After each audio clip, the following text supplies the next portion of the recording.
বাবার জন্মদিন ছিল আজকে, তাই বাবার জন্মদিন উপলক্ষে মা বাবার জন্য বিভিন্ন রকমের ভাজা, পায়েস, ডাল, মাছ, বিভিন্ন রকমের সবজি দিয়ে আয়োজন করেছিল। তো বাবা যেহেতু মাংস খায় না, তাই বাবার জন্য মাছটাই মা করে দিয়েছিল। এটা আমার ঠাকমা। ঠাকমা বাবাকে দেখো এত বছর বয়সেও কত সুন্দরভাবে আশীর্বাদ করছে। আর ঠাকমা কিন্তু ভীষণ স্ট্রং। আমার ঠাকমার বয়স কিন্তু প্রায় 100 বছরের কাছাকাছি। তোমরা নিশ্চয়ই দেখেছো ঠাকমার জন্মদিনের যে ভ্লগটা আমি করেছিলাম। ঠাকমার মাথায় যে চুলগুলো তোমরা দেখছো প্রায় 90%ই কিন্তু কালো। ঠাকমা কিন্তু কখনোই কোনোদিন কলপ বা কালো কালার করেনি, ওটা ন্যাচারালি।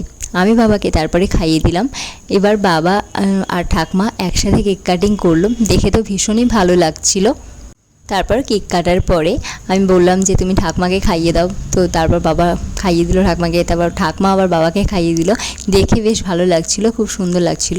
তারপর আমি বাবাকে কেক খাইয়ে দিলাম। তারপর আমার মা বাবাকে কেক খাইয়ে দিল, ঠাকমাকেও কেক খাইয়ে দিয়েছি আমরা। তো কেমন লাগলো তোমাদের আজকের ভিডিওটা তোমরা কিন্তু কমেন্টে অবশ্যই জানিও। আর ভালো থেকো আর সুস্থ থেকো, আর সামনে পুজো, অনেক এনজয় করো।